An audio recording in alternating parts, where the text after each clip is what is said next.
Friends, जो आज हम चैप्टर करने वाले हैं वो है आपका कॉर्पोरेट रिस्ट्रक्चरिंग सेल्स प्रोफेशनल का chapter 8, that is regulation of combination. और हम सिर्फ इसमें पॉइंट रिवाइज करेंगे, हेड के इंटर से पॉइंट रिवाइज करेंगे और अगर क्रक्स होगा तो वो बोलेंगे। Otherwise we do not have to waste time. ये क्विक रिवीजन के लिए वीडियोस हैं, अगर आप बुक से पढ़ते पढ़ते सो जाते हैं तो right. Okay, chapter 8 that is limiting competition. जो इसका फर्स्ट हेड है, लिमिटिंग कंपटीशन में कुछ रेगुलेशन के नाम है जो कि रेगुलेशन लगते हैं। Competition act 2002, competition commission of India जो कि रेगुलेशन अब 2024 हो गया है। Okay, competition commission of India general regulation 2009 and notification by competition commission of India from time to time. So यहाँ पे एक प्रोसीजर वाला है, एक जर्नल वाला है, एक एक्ट वाला है। Okay, then next is competition commission act 2002। ये जो है वो आपके लिए आया है प्रोटेक्ट, प्रमोट करने के लिए, सस्टेन करना है कंपटीशन के लिए एंड प्रोटेक्ट करना है इंटरेस्ट ऑफ कंज्यूमर्स के लिए ये एक्ट आया हुआ है। नेक्स्ट आता है आपका कंपटीशन कमीशन ऑफ इंडिया जो कि सेक्शन 7 क्या कहता है आपसे कि कंपटीशन कमीशन ऑफ इंडिया जो है वो आया, राइट। और ये एक स्टैट्यूटरी बॉडी है, राइट। देन लेजिस्लेटिव मैंडेट करता है इसको बनाना, और ये कमीशन वर्क्स जो है वो सुपरवाइजरी वर्क्स देखता है जिससे किसी पे भी एंटी कॉम्पिटिटिव वाली सिचुएशंस नहीं है, राइट। नेक्स्ट नेक्स्ट बोलता है कि एनसीएलटी एज अ अपीलेट अभी अथॉरिटी काम कर रही है लेकिन कॉम्पैक्ट बनाया गया है इसे, राइट। एंड ये यहाँ पे अपील्स देती है, ये मर्ज हुई है कॉम्पैक्ट एंटिटी से, that is competition appellate tribunal से।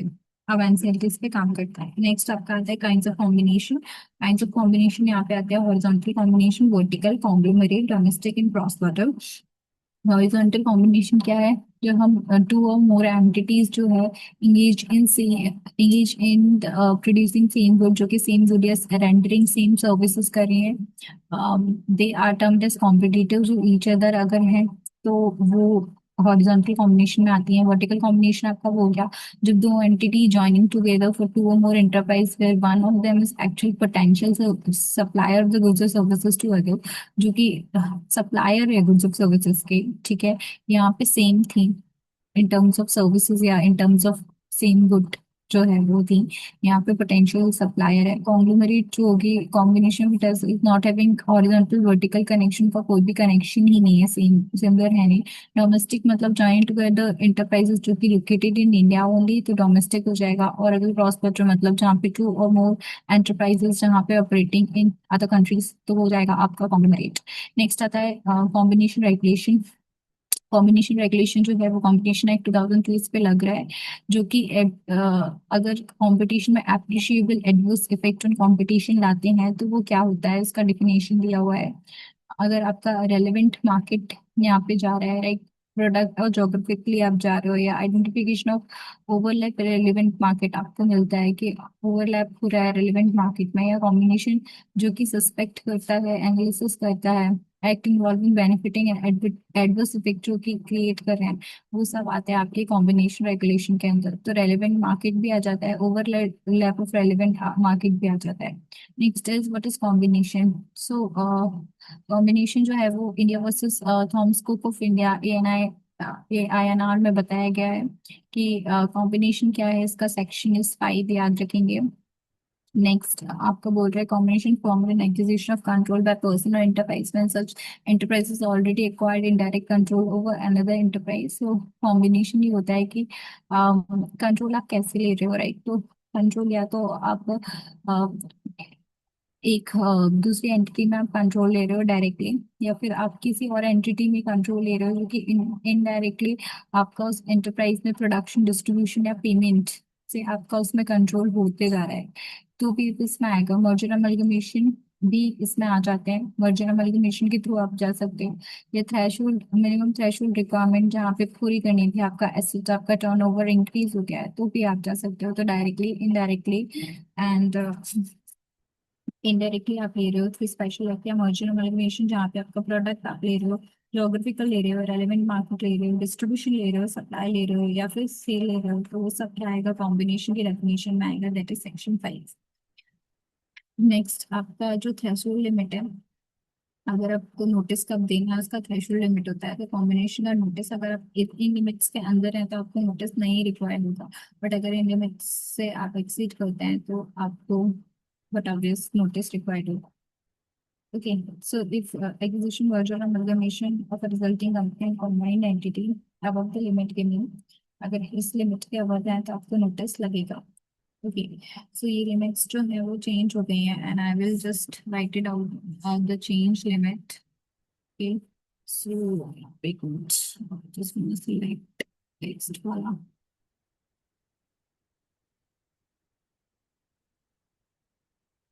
तो यहाँ पे ये सारी जो लिमिट्स हैं वो नहीं है ना गाइस, और जो सारी लिमिट्स हैं वो चेंज हो गई हैं। सो वो मैं आपको दिखा देती हूँ विद अनदर स्क्रीन। ओके, सो यहाँ पे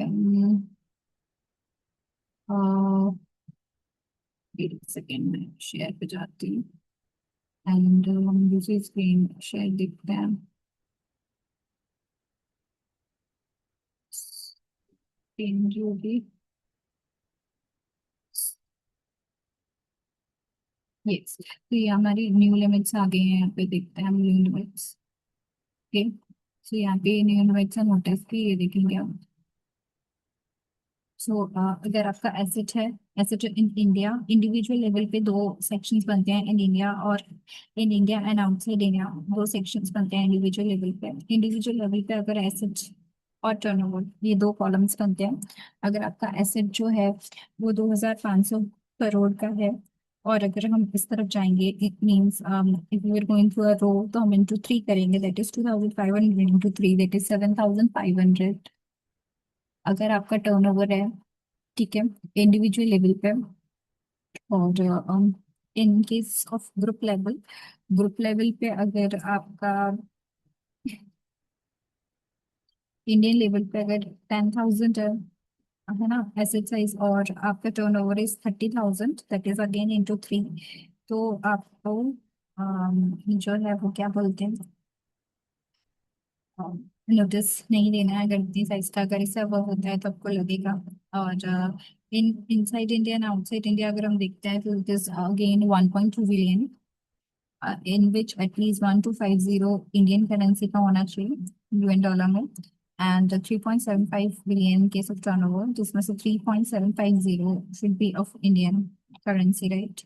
सो यहाँ पे एक बार आप चेक करेंगे अच्छे से।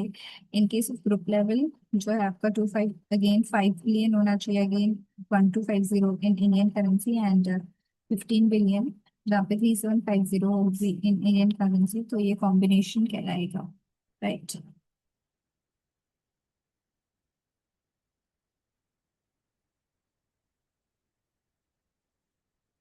तो इंडिविजुअल लेवल पे अगर इंडिया पे है तो 2500 इंटू थ्री, 7500 टर्नओवर। देन अगर इंडिविजुअल आउटसाइड इंडिया है तो दैट इज 1.25। ओके, एंड 3.75 ये आपको याद रखनी होंगी लिमिट्स, 1.25, 3.75, 25। आप आपको सिर्फ दो ही लिमिट्स याद रखनी है, that is 2500 and 1.25, right. And 10,000 and 30,000, 5 and 15। Okay, fine. Next आपका आता है कि ये कॉम्बिनेशन होगा, right. India versus commerce, cook ने बोला था कॉम्बिनेशन फॉर्म पे एक्विजिशन कंट्रोल, यहाँ पे प्रोडक्शन सप्लाई या payment of similar identical goods या सब्स्टिट्यूट गुड ले रहे हो तो हो जाएगा। देन थ्रेशोल्ड हमने देख ली, de minimis एग्जेम्पशन हम देख लेते हैं। de minimis एग्जेम्पशन मतलब अगर आपका इतना होगा ना तो अगेन आपको नोटिस देने की जरूरत नहीं है, राइट। तो अगर आपका टर्नओवर इज 450 करोड़, या फिर और लिखा हुआ है इनमें तो कोई भी चल जाएगा। अगर आपका एसेट साइज इज 450 करोड़ और turnover is 1250 crore, not more than that, तो फिर आपको नोटिस नहीं देना, राइट। ये फॉर एग्जामिशन 5 इयर्स आपको मिलता है, और एक्सटेंड हो सकता है, ये स्मॉल टारगेट एग्जामिशन है, अनदर 5 ईयर ये आ सकता है।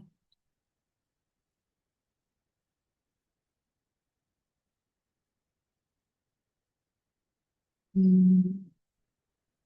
So let me share that screen again.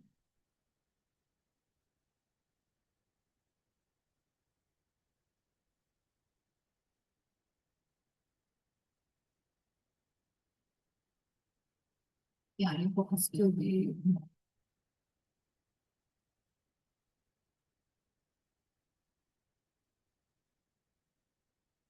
एक वेट अ मिनट गाइस.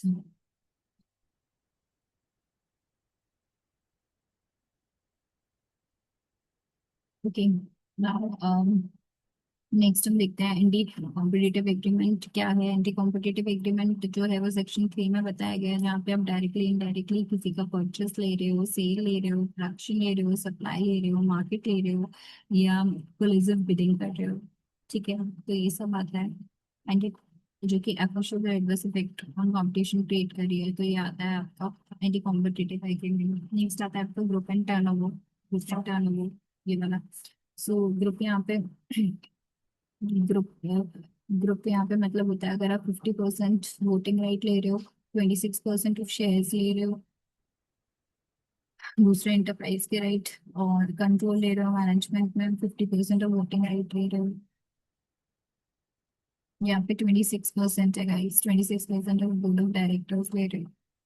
तो यहाँ पे क्या होगा आपका, वो ग्रुप की डेफिनेशन में आ जाएगा. नेक्स्ट ग्रुप की डेफिनेशन की टर्नओवर. टर्नओवर मतलब यहाँ पे होता है आपने फाइनेंशियल ईयर का लिया, किसी दिन फाइनेंशियल ईयर का जाके नोटिस फाइल हुआ हो, राइट. सेक्शन 6 कहता है कि इस टर्नओवर में से हम कुछ चीजें रिमूव करेंगे. वो रिमूव होंगी, दैट इज की जो चीजें रिमूव होंगी वो है आपका intragroup sale, right, indirect taxes and trade discount. ये तीन चीजें रिमूव होंगे. Intragroup sale. Okay.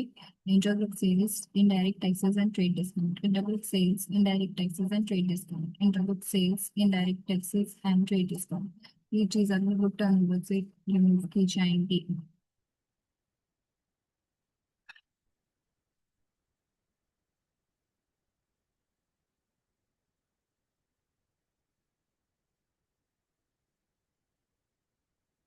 नेक्स्ट आपका आता है रेगुलेशन 6. यहाँ पे कॉम्बिनेशन क्या कहलाता है, तो सीसीआई ने कुछ चीजें बताई हैं कि कॉम्पिटिशन क्या है. हम देख लेते हैं सीसीआई ना ओपिनियन. अगर सीसीआई को लगता है, that is competition commission of India को लगता है कि एप्रिशिएबल एडवर्स इफेक्ट है, तो वहाँ पे तो आप वॉइड हो जाते हो नोटिस देने के लिए. नेक्स्ट इज आपका, अगर पार्टीज टू कॉम्बिनेशन जो है वो नोटिस फाइल करती है कि उनको लगता है कि कॉम्बिनेशन हो सकता है, तो notice with cease and board approval and agreement other requirement जो भी है वो सीसीआई को देंगे अंडर सेक्शन 29, 29A, 30 एंड 31. ठीक है, ये दे देंगे आपको नोटिस की पहले, मर्जर के पहले कि कॉम्बिनेशन इफेक्ट हो सकता है. तो आप देख लो, combination can not come into effect. अगर कॉम्बिनेशन के नॉट कमिंग टू फिट, तो अगर आपने दे दिया है नोटिस और आपको अप्रूवल नहीं मिला है अंडर सेक्शन 31, नहीं मिला है, या फिर 150 दिन इलेप्स्ड हो गया नोटिस के, तो हम ये मान लेंगे कि कॉम्बिनेशन नहीं है, right.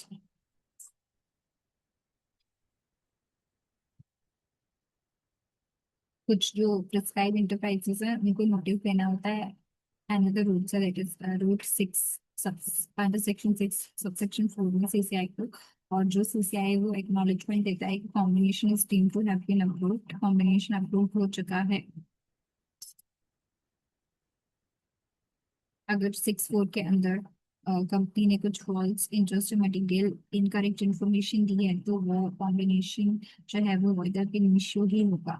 Prescribe company will be exempted from the regulation. कुछ कंपनीज इसमें एग्जेम्प्ट होती हैं. सेक्शन 6 जो है वो अप्लाई नहीं होगा आपका पब्लिक फाइनेंशियल इंस्टीट्यूट में, फॉरेन पोर्टफोलियो इन्वेस्टर में, पीएफआई, एफपीआई, बैंक्स में, या फिर आपके ऑल्टरनेट इन्वेस्टमेंट स्कीम में which is pursuant to the loan agreement या इन्वेस्टमेंट एग्रीमेंट है, तो उस पे सेक्शन 6 अप्लाई नहीं होता है. Public financial institution, foreign portfolio investor, bank and EIS. Next is आपका open offer, that is section 6 ए.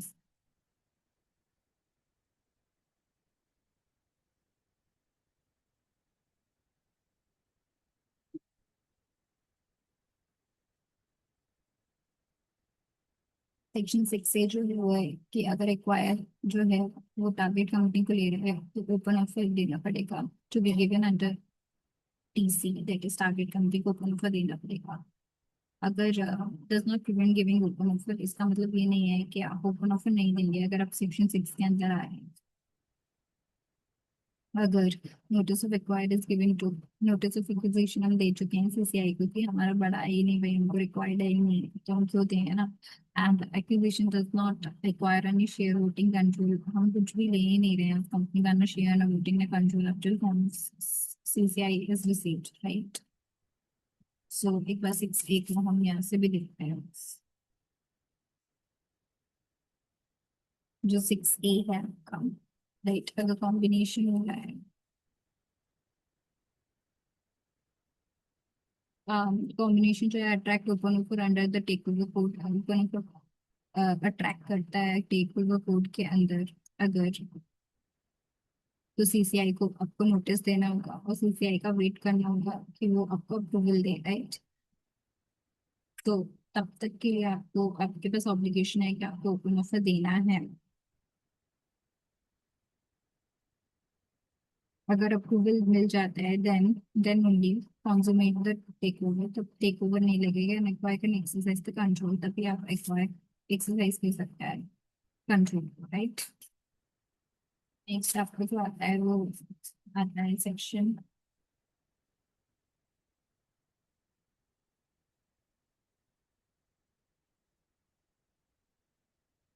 यार यहाँ पे मैं पॉज करती हुई वीडियो की रिकॉर्डिंग।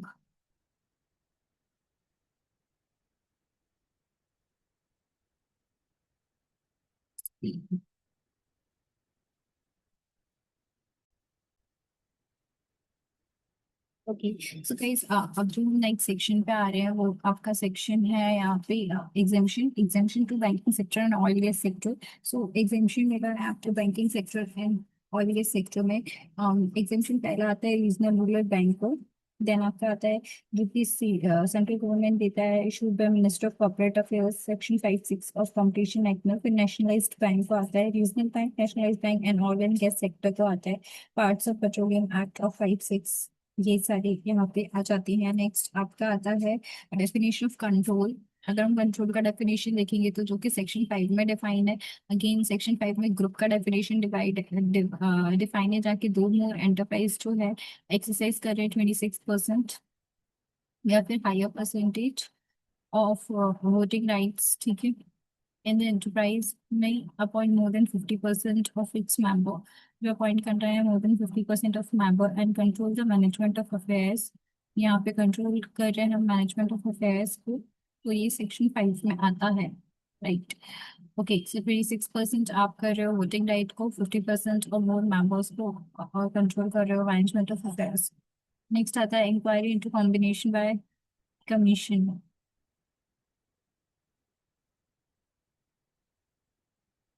सो इंक्वायरी कर सकते हैं अपॉन द नॉलेज, अगर आपको नॉलेज मिलता है कि ऐसा कुछ है, कंपटीशन इफेक्ट है, या फिर आपको नोटिस मिलता है, तो फिर आप चेक करते हो वहाँ पे कि appreciable adverse effect of competition है कि नहीं। नेक्स्ट टॉपिक है appreciable adverse effect on competition कब कहलाता है, जब आपको actually potential level competition is import in the market, जब कुछ ना आपकी वजह से कंपटीशन में इम्पोर्ट्स प्रॉब्लम्स आ रही हैं या दिख रहा है, ठीक है, कंपटीशन बैरियर्स है यहाँ पे।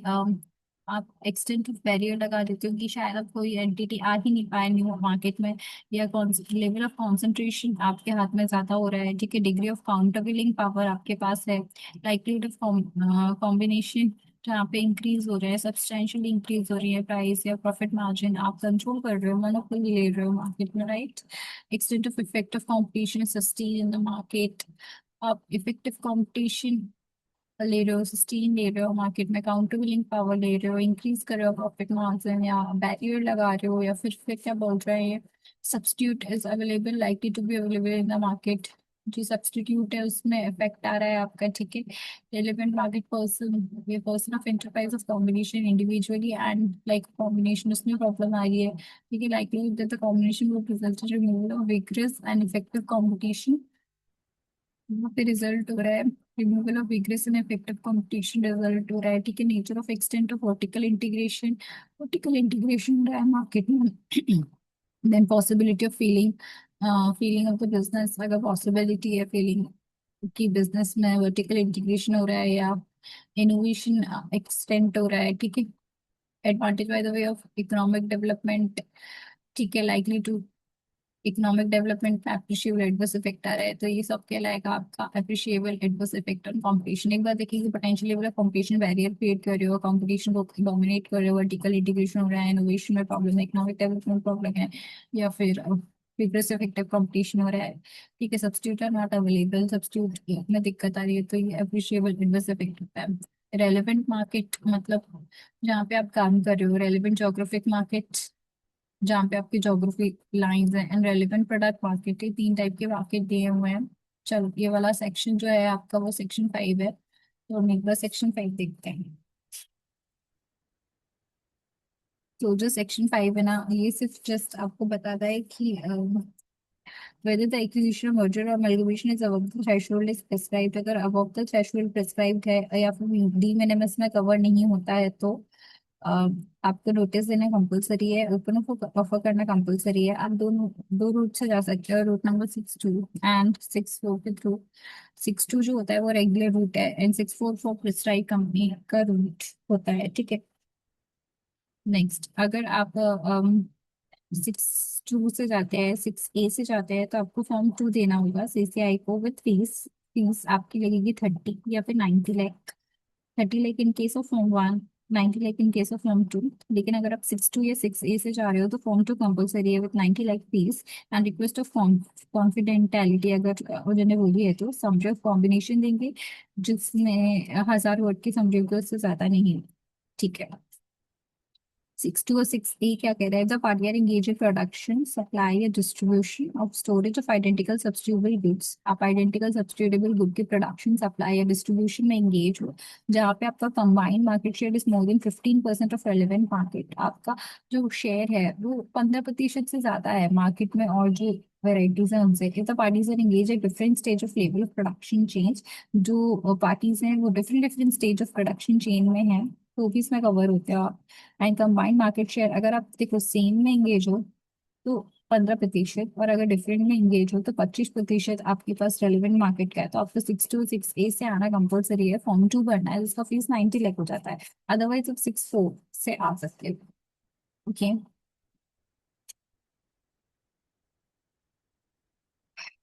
ओके, यहाँ पे अ, हम एक चीज देखेंगे कि यहाँ पे ना ये दिया हुआ है consultation with the commission. Commission से क्या कंसल्टेशन करना है, तो 6 2 के अंदर ये आता है। एक बार ये देख लो, बेसिक डिटेल बतानी है आपको कॉम्बिनेशन की, ठीक है, ब्रीफ डिस्क्रिप्शन दे देना है, रेलेवेंट मार्केट कौन सा है आपका, प्रपोज्ड कॉम्बिनेशन के बाद क्या इफेक्ट आएगा, ठीक है, की इश्यूज बताने हैं रिगार्डिंग द पार्टीज या अदर डिटेल्स। तो की इश्यूज पार्टी के बारे में जिससे आपका हो रहा है, राइट, कॉम्बिनेशन हो रहा है, राइट, फिर देन प्रपोज्ड कॉम्बिनेशन से क्या है आपका रेलेवेंट मार्केट कौन सा है, आपके बारे में बेसिक डिटेल्स आपको बता देती है। नेक्स्ट आपका आता है section 29 30 and 31 in a series. तो हम चलो एक बार देखते हैं, procedure for investigation of combination, ये आपका टॉपिक है।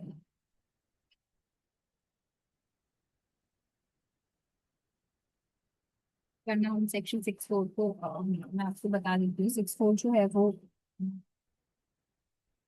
नोटिस ऑफ कॉम्बिनेशन आपको देना है, रेगुलर नॉट एक्सेप्टेड मोड से। 6 2 कहता है आपको रेगुलर मोड्स आना है। 6 4 कहता है for prescribe company not exempted, but exempted company नहीं है, company that do not produce similar identical product और सर्विस। अगर सिमिलर आइडेंटिकल प्रोडक्ट और सर्विस नहीं है और इतना मार्जिन भी नहीं है आपका, तो आप 6 4 को थोड़ा सकते हो।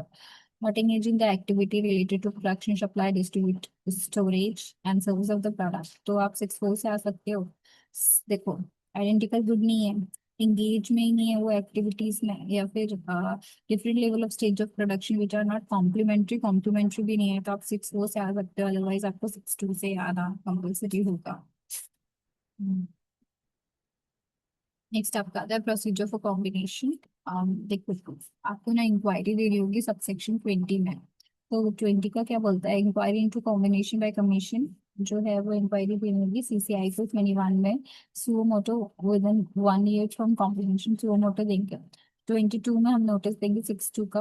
अगर 150 जो भी पहले आ जाता है तो, अगर नहीं आता है तो फिर भाई पास हो जाता है वो नोटिस, ठीक है।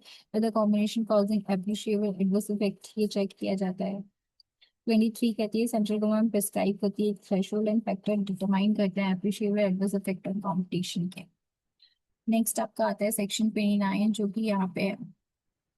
सेक्शन 29 का समरी बोलती हूँ, procedure for combination for inquiry in combination, inquiry combination की क्या होती है, सबसे पहले हमको कॉम्बिनेशन जो है जो हो रहा है उसका नोटिस हमको 6-2 में, दैट इज रेगुलर रूट में, या 6-4 आप चेक कर लीजिए, उसको सीसीआई को देना होता है। देन सीसीआई प्राइमा फेसी अपना व्यू बनाती है लगभग 30 दिन के अंदर, और चेक करती है कि appreciable adverse effect on competition है कि नहीं है। ऑन चेकिंग, आफ्टर चेकिंग, ये जो सीसीआई है वो आपको रिप्लाई दे देती है 15 दिन के भीतर, राइट। ये आप किसके लिए कवर होता है, 29(5), 29(4), और एडिशनल इंफॉर्मेशन अगर कुछ मांगती है तो वो आपको 10 दिन के अंदर उसको प्रोवाइड बैक करना होगा।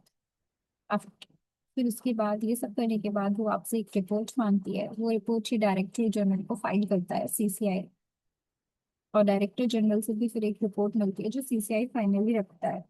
देन सीसीआई उस रिपोर्ट को पब्लिश कर देता है वर्किंग 7 डे में, 29(2) के अंदर, एंड वर्किंग 7 डे में इसको पब्लिश करता है और इनवाइट करता है ऑब्जेक्शंस अगर किसी को होते हैं वर्किंग 10 डेज में, राइट। सो ये हो गया आपका प्रोसीजर फॉर कॉम्बिनेशन में। यहाँ पे टाइम लिमिटेड एक बार ध्यान देके नोटिस करना है। सीसीआई प्राइमा फेसी भी 30 दिन में बताता है, कुछ चेंजेस करने हो तो 10 दिन में बोलता है। रिपोर्ट आपको डीजी को देनी है, रिपोर्ट जो आएगी उसमें एडिशनल इन्फॉर्मेशन को देना है, तो सॉरी रिप्लाई 15 दिन में होता है, एडिशनल इन्फॉर्मेशन देना है तो वो 10 दिन में होता है, और ऑब्जेक्शन भी 10 दिन में इन्वाइट होते हैं।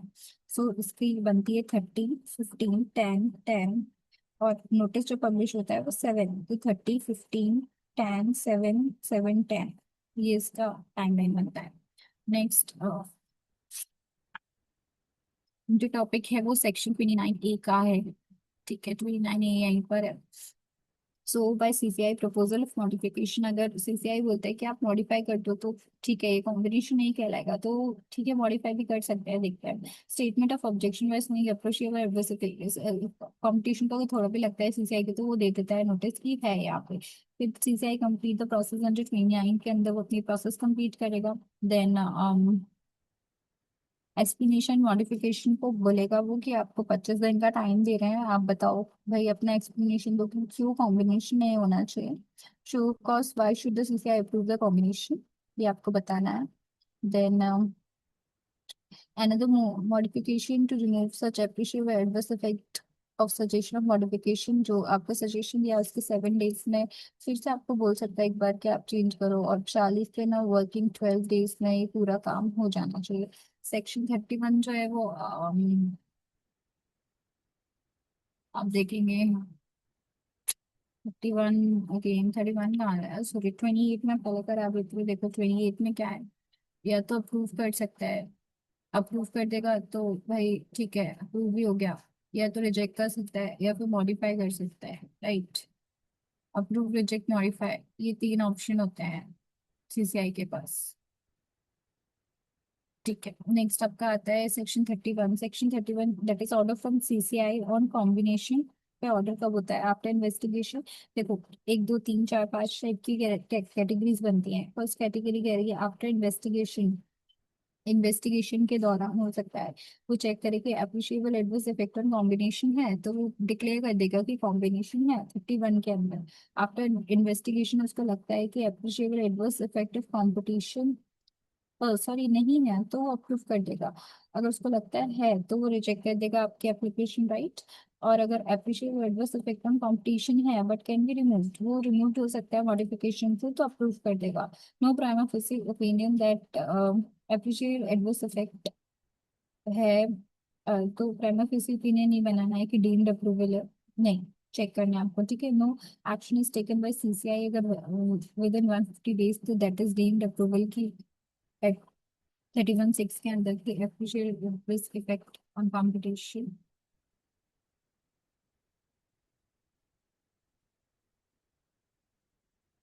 है, ठीक है।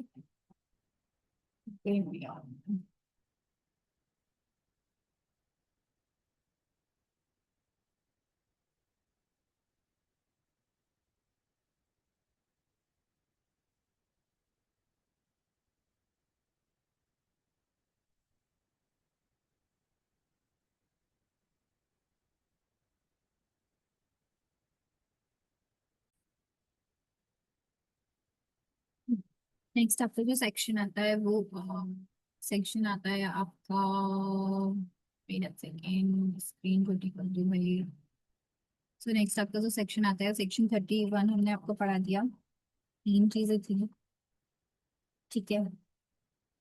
ओपिनियन ही नहीं दिया, ओपिनियन दिया तो 150 दिन बाद दिया तो अप्रूव हो जाएगा, अदरवाइज को केस हमने वो भी बताया जहाँ प्रूफ नहीं होगा। देन सेक्शन 32 है, वो है extra territorial jurisdiction of commission. Extra territorial jurisdiction क्या है? देखो, एक्स्ट्रा टेरिटोरियल जुरिडिक्शन का मतलब ये है कि act taking place outside India, या तो कुछ एक्ट होंगे जो आउटसाइड इंडिया हो रहे हैं बट उसका इफेक्ट इंडिया में आ रहा है, फिर उसका इफेक्ट इंडिया में आ रहा है पर आउटसाइड हो रहे हैं, तो हम क्या करेंगे? एग्रीमेंट देखेंगे under section 3 entered outside India, क्या एग्रीमेंट आउटसाइड इंडिया है, या फिर एग्रीमेंट पार्टी सच एग्रीमेंट उसकी पार्टीज के आउटसाइड इंडिया है, abusing its dominant position outside India के dominant position पे outside India and combination taking place outside India, और combination भी taking place outside India हो रहा है कि नहीं, या फिर हम जब बाहर हो रहे हैं ना, ये only party to the combination outside सिर्फ। लेकिन अगर ऐसा हो कि सब कुछ इंडिया में बस पार्टी आउटसाइड में है, तो CCI has a power to inquire and pass necessary orders. अगर सिर्फ पार्टी बाहर है, बाकी सब इफेक्ट हो रहा है, मतलब एग्रीमेंट इंडिया का है, ठीक है, राइट, अब्यूजमेंट इंडिया का हो रहा है, डोमिनेंट पोजीशन, राइट, और इंडिया में ही हो रहा है ये टेक प्लेस, बस पार्टी बाहर की है, तो फिर इंक्वायर करती है सीसीआई, अदरवाइज इंक्वायर नहीं कर सकते, इस पे एम्बिट में नहीं है। नेक्स्ट आपका सेक्शन आता है पावर टू इम्पोज पेनल्टी। तो पेनल्टी जो है वो इम्पोज की जा सकती है, that is 1% of total turnover of asset. अगर आप कुछ गलत पॉलिसी इंफॉर्मेशन देते हो तो that is 1% of total turnover और एसेट, आपकी टोटल टर्नओवर या एसेट का 1%, या फिर नॉन, ये सब ऐसा पेनल्टी हो सकता है। ये फॉर होगा नॉन फर्निश ऑफ इंफॉर्मेशन, अगर आपने इंफॉर्मेशन फर्निश नहीं की जो भी मांगी गई थी,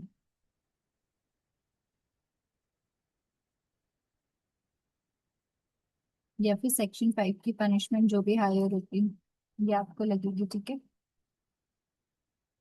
सेक्शन 6 है, वो 30 डेज के लिए एप्लीकेबल होता है, टिल द कमीशन सेज कि वो पीरियड एक्सपायर हो रहा है। So here we have done with the recording. Hope you all like it. Please like, please subscribe. And जल्दी जल्दी रिवाइज करिए, जल्दी जल्दी सेल्स बनिए। All the best guys.